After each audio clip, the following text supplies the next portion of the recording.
So today I would be talking about why storytelling wins in Web3.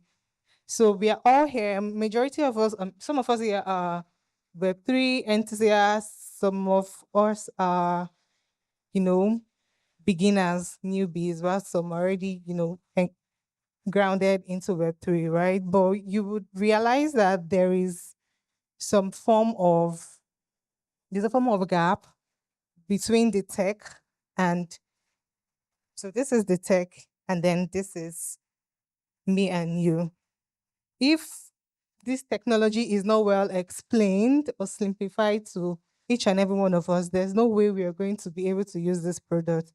So while my slide, okay, yeah, so this is it.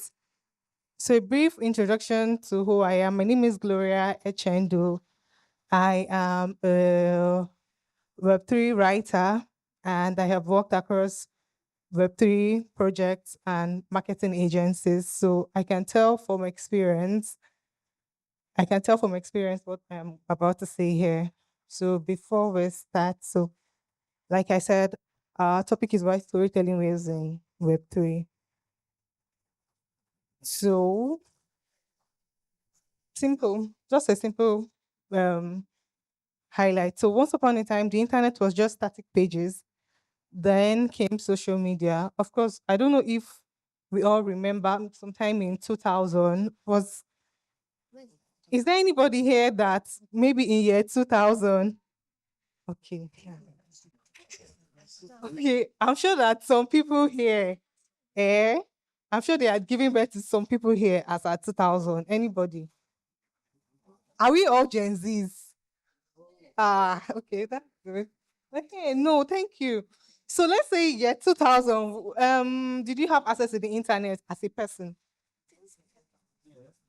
Like you had access to the internet as a person in year 2000. Okay. So of course, I'm sure you remember when the internet was just static pages, right? And then came social media where everyone had a voice. And now we are entering Web3, a world where community ownership and identity are being rewritten. But here's the catch: none of it makes sense until you tell a story. So that's just the beginning. So before I go to the next slide, who can tell me what storytelling is? Just your own simple definition of what storytelling is. Anybody? Ah, no, somebody can say something. What is storytelling? You want to talk? Anyone? I want to try. Do you want to try? Thank you.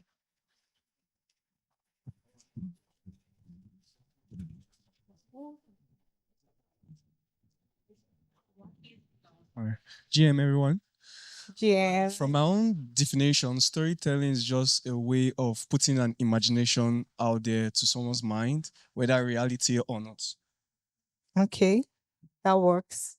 Next person, please.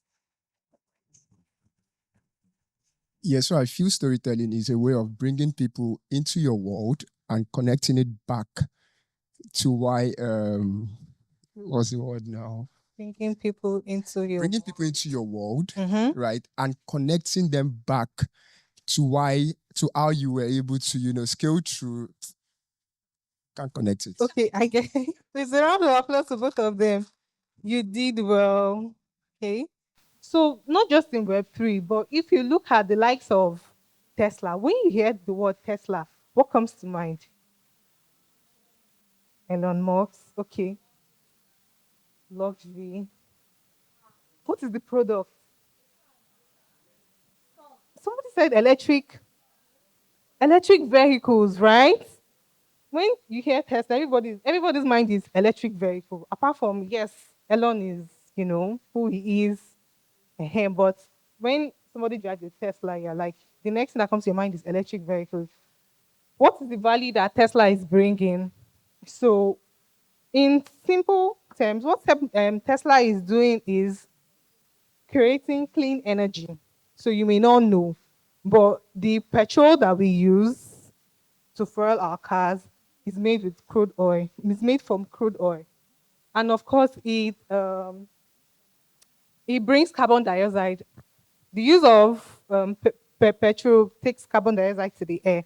So, and it's not good for humanity per se. So, what is the solution? They have decided to do what? Bring up electrical vehicles for clean energy. Now, to craft a story that matters, first of all, you have to make it relatable. Now, you have to show why the project solves a real problem in everyday life. Second of all, you have to drive emotion. So people act when they feel something. I don't know if you guys watch reality shows like, for instance, BB Niger. Do we all watch? I mean, we are familiar with BB Niger, right? And then you realize that somehow within the house, anytime somebody is treated wrongly or poorly, somehow, the full Nigeria or the full audience now rallies behind the person. Is it something you are very, very familiar with? Is it something you're very familiar with? So next is it inspires belonging. So don't just share a message, create a movement. People rally around causes, not just products. So for instance, now my next question is Solana. When you hear the name Solana, what comes to mind? Money. We all love money, right? But when you hear the name Solana, what comes to mind? Anybody? Somebody said Swift transactions, right? As simple as that. Why would I want to use Solana to? I mean, somebody says, "Oh, send me your send me your USDT wallet address," and I'm like, "Okay, okay." So very simple. I wanted to pay for a class, and they were like, "Oh, the payment is in USDT." And the next question I'm like, next question I asked is, "Can I send through Solana?" Why? One, Swift transaction. Two, fees are very, very, very, very low compared to other blockchains. Okay, so how storytelling shaped Web3, like we talked about before. So Bitcoin story as digital gold and money for the people, but of course the hedge against inflation. Then Solana branded itself as the Ethereum killer by telling a story of a chain where everything is fast, cheap, and scalable. And in quote, people call Solana the high performance blockchain. So the next slide says storytelling blueprint for founders, because whether you are building something now or not, maybe sometime in the future you may build something. So first of all, what would you do? You have to define the core narrative. You have to write down the real problem that you're solving. What do I want to solve? Then, of course, you shape your journey as a founder. You have to share your personal experience, your pain points, just make people relate to. I mean, when Solana came into existence, we remember that um, sending money using the Ethereum blockchain was what very expensive, very expensive. But then Solana came with what a narrative. What did they sell? When you use our ecosystem, when you send transactions using our blockchain, what happens? Your transactions go fast, it is cheap and scalable. So, next is you have to translate your tech into human language. So, no, no jargon, no technical jargon, just make it in something that people can relate to and understand. Then the fourth one says embed values into every layer. The fifth one says put the community at the center of your product.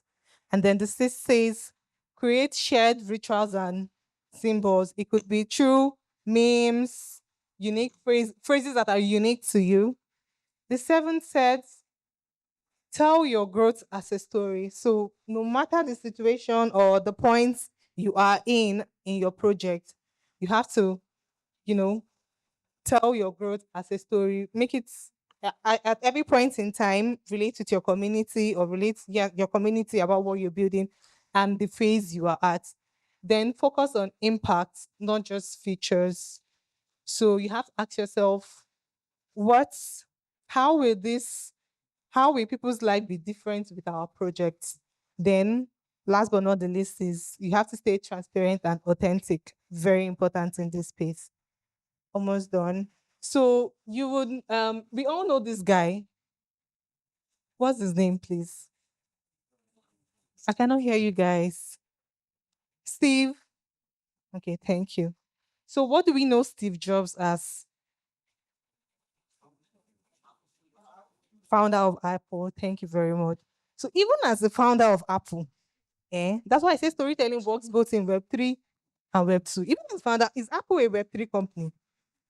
Is Apple a Web3 company? But then Steve Jobs says the most powerful person in the world is the storyteller. The storyteller sets the vision, the value, and the agenda of any generation that is to come. So if you're to sell a product, you have to do what? Find a way to make it relatable to your end users, your buyers, your audience. So I think this is like the last slide that talks about Web3 projects that thrive don't just have the best code. It's not enough to have the best code, to be honest. It's not enough to say, oh, we're building with Rust and what blockchain developers in the house. What are those languages you guys used to build? Rust. CSS. CSS is for web developers now, HTML, CSS, JavaScript. So Web3 developers in the house help my career. No, I'm talking about the programming language. Solidity, thank you. Solidity, Rust, whatever, Sharpo. No, it's not just about having the best code. You have to be able to tell stories that people can relate to or understand. Because if you don't tell story, your solution would be like mathematics. And if you're like me, I don't like mathematics. It's not my best subject. I have a professional exam that I'm writing, and every time I open it and I'm seeing a calculation, I'm like, not again, not again. Can I just read and understand and get done and get this done? So you they'll have to tell the best stories that make people feel like they belong to something. And of course, in this space, attention is currency. Do you agree with me or not? Attention is currency. And storytelling isn't just an add on, it's a difference between being remembered and being ignored. And I think this is the last slide. Yeah. So thank you so much for